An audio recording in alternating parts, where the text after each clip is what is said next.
Hey everyone, back to Mark and Mark. Good to see you again. And again, as always, I hope lockdown is going okay. We want to just help continue to give opportunities for us just to dive into God's Word just briefly here again. And now we're up to chapter 3 of the book of Mark. And here we are starting in verse 1. It says, "Now he," it's Jesus, "entered the synagogue again." This is referring back to chapter 1, verse 21. And he's entered in there, and there's a man who had a paralyzed hand. Then it says, verse 2, in order to accuse him, this is the Pharisees were watching him closely to see whether he would heal. So this is purpose. They were watching him. Why? For what purpose? Well, to see whether he would heal the man on the Sabbath. So here we are again. If you were watching last time, we've been talking about the Sabbath, and this is now, the issue is still the same.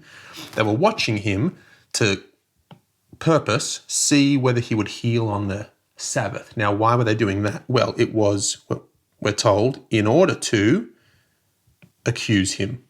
Right? Here is the ultimate purpose. The ultimate purpose is to accuse him. They're not trying to work out who Jesus is. This is not about Jesus' identity.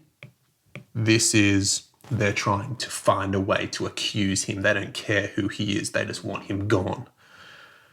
So then, verse 3, we're told he told the man with the paralyzed hand, "Stand before us." Right? Jesus is going to make this into a thing.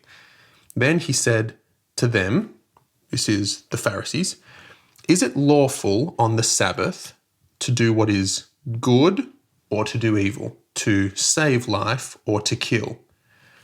And if you watched our last episode, you might remember this is Jesus' basic framework for how the law is supposed to work. And in particular, the Sabbath. It's to do good. It's to bring life.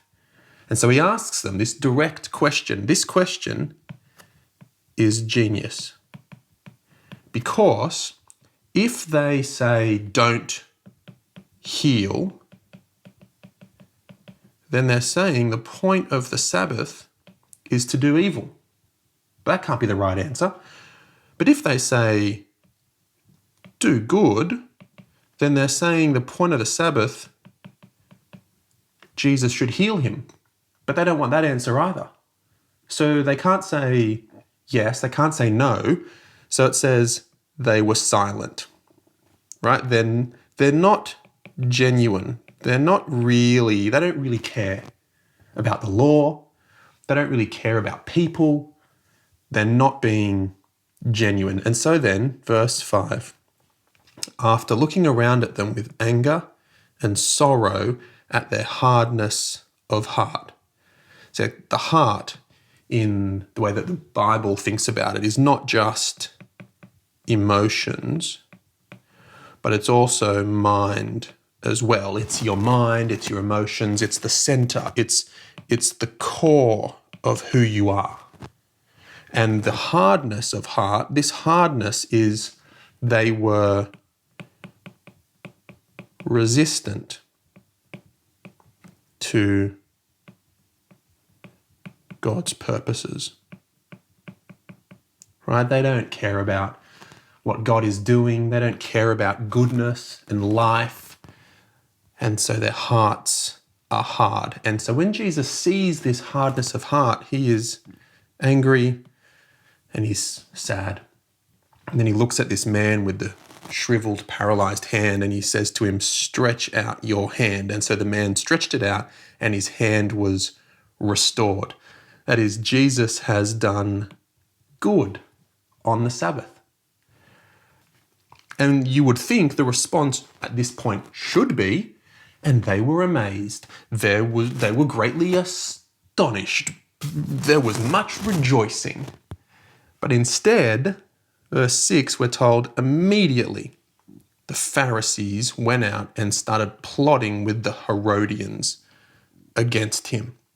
Now, who are these Herodians? These people are only mentioned twice in the whole New Testament. These people are pro-Herod, who was the king of the Jews, although he wasn't himself a Jew, and he wasn't a king, and he wasn't very good. But so they're pro-Herod. And if you were pro-Herod, that meant you were pro-Roman, because the occupying Roman forces were the ones who kind of kept Herod in power, you might say. So these Herodians join up with the Pharisees. The Pharisees are anti-Roman. And so you have these pro-Romans and these anti-Romans teaming up in a really bizarre way. But what you have here is, the enemy of my enemy is my friend kind of thing. And so Jesus is a threat to both the political power, these Herodians, but he's also a threat to the religious power, these Pharisees. And so they team up, plotting how they might destroy him. And so you have this sad irony that on the Sabbath, these Pharisees, who are supposed to love the law so much, ironically, are doing what is evil and working out how to kill. And yet it's like I said, this sad irony. Here we are. We're only just at the beginning of chapter 3, and already the enemies are now plotting to destroy Jesus. And now it's just going to intensify and increase as the rest of this book continues. And so we'll see more of this as we go. But that's enough. That's all we have time for today. We'll see you next time.